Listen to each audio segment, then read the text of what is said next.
Di tengah gencatan senjata Israel dan Iran, Teheran menghentikan kerjasama dengan Badan Pengawas Nuklir PBB atau IAEA.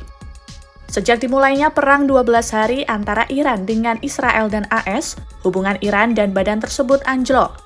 Iran bahkan sempat menuding IAEA tak memenuhi tugasnya dan jadi alat politik. Tapi bisa saja langkah Iran kali ini adalah taktik untuk mendapatkan pengaruh negosiasi baru dengan pemerintahan Trump soal program nuklirnya di masa depan.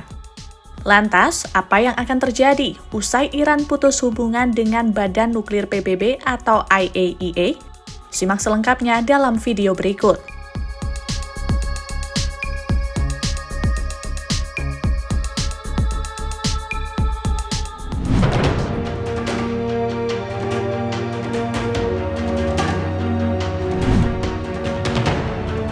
Pada Rabu 25 Juni 2025, Parlemen Iran mengesahkan undang-undang yang berisi penghentian kerjasama dengan IAEA.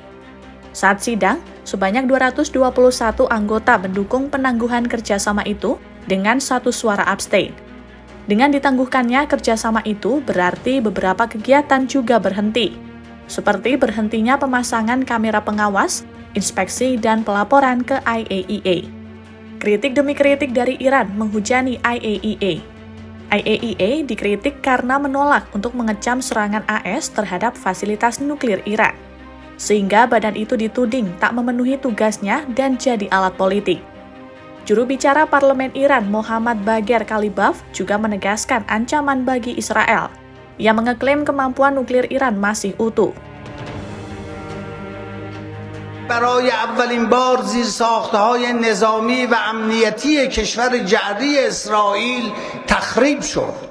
تمام شهرهایش ناامن شدند. اسطوره نفوذناپذیری گنبد آهنین فرو ریخت و با به نمایش درآمدن توان آفندی ایران در آخرین ضربه ساکنان این سرزمین دیگر هیچ وقت خواب راحتی نخواهند کرد و امنیتی برای سرمایه گذاران و امیدی برای آینده زندگی در این سرزمین اشغال شده وجود نخواهد داشت. Lalu pada Rabu 2 Juli, Presiden Iran Masoud Pezeshkian memerintahkan negaranya untuk menangguhkan kerjasama dengan IAEA.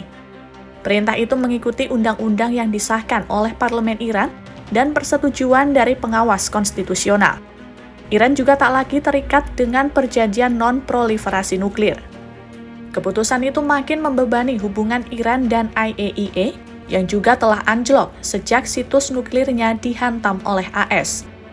Selain itu, langkah Iran juga akan menghalangi inspektur internasional untuk mengawasi program nuklir negara itu. خب چگونه میتونید انتظار داشته باشید در شرایطی که دوشنبه گذشته یعنی 5-6 روز قبل تأسیسات هسته‌ای صلح‌آمیز ایران مورد تعرض قرار گرفته ما بتوانیم ایمنی و امنیت بازرسان آژانس رو تأمین بکنیم. Para ahli pun memperingatkan, Iran mungkin akan mulai membangun senjata sebagai pencegah serangan di masa depan. Sebelumnya, negara itu telah berulang kali menegaskan bahwa program nuklirnya untuk tujuan sipil saja. Tapi IAEA tetap kekeh bahwa sebanyak 882 pon uranium yang ditimbun Iran bisa memungkinkan untuk membangun 10 bom. Karena itu juga, Presiden AS Donald Trump bersikeras untuk menghancurkan program nuklir itu. Pemerintah Iran telah dilanda kemarahan yang meluas terhadap IAEA. Pada Juni 2025, sehari sebelum Israel melancarkan serangan ke Iran, IAEA menuding Iran tak mematuhi kewajiban non-proliferasi nuklirnya. Iran juga dibuat marah setelah situs nuklirnya diserang AS karena IAEA dituding memberikan pembenaran atas serangan udara itu. Meski begitu, perintah penangguhan kerjasama dengan IAEA tak menyertakan waktu atau rincian soal apa yang akan dilakukan Iran selanjutnya. Sementara, pihak IAEA mengatakan akan menunggu informasi lebih lanjut dari Iran soal arti penangguhan itu.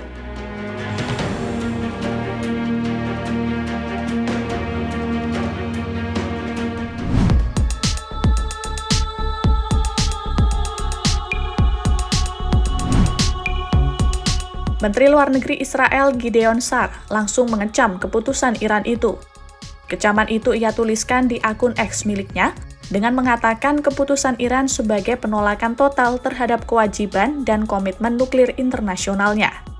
Ia pun mendesak negara-negara di Eropa yang menjadi bagian dari kesepakatan nuklir Iran tahun 2015 untuk menerapkan klausul snapback. Dengan itu, akan diterapkan kembali semua sanksi PBB terhadap kesepakatan nuklir Iran.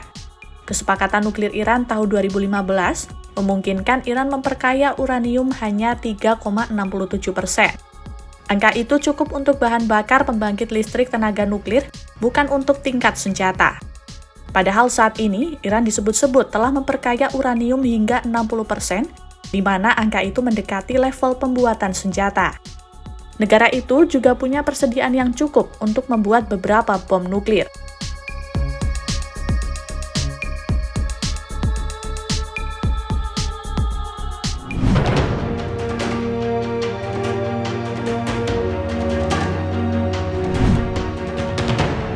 Sementara itu, Jerman menyebut keputusan Iran berhenti bekerja sama dengan IAEA sebagai sinyal bencana. Mengapa demikian? Juru bicara Kemenlu Jerman, Martin Gies, mengatakan untuk urusan diplomatik Iran harus bekerja sama dengan IAEA. Sementara Menlu Jerman, Johann Wadephul, menekankan Iran harus menunjukkan dengan jelas kepada dunia bahwa mereka tidak sedang mengembangkan senjata nuklir. Selain itu, keputusan Iran juga bisa meningkatkan eskalasi baru dalam konfliknya dengan Israel.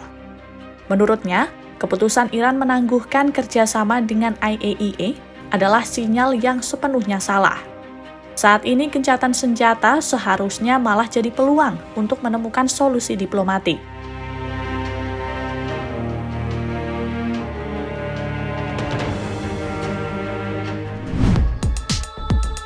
Masih belum jelas apa dampak dari keputusan Pezeshkian itu. Bahkan usai pengumuman itu, inspektur nuklir masih ada di Iran dan belum diperintahkan untuk pergi. Negosiasi soal program nuklir Iran juga disinyalir tetap dilanjutkan pekan ini. Meski begitu, Menlu Iran menegaskan negosiasi hanya bisa dimulai jika AS menjamin tak lagi menyerang negaranya selama perundingan. Setelah memutus hubungan dengan Badan Nuklir PBB, apa selanjutnya yang akan dilakukan Iran untuk melindungi situs nuklirnya? Apakah Iran akan tetap kekeh melanjutkan program nuklir sipil yang katanya hanya untuk tujuan damai itu? Simak perkembangannya hanya di YouTube Kompas.com.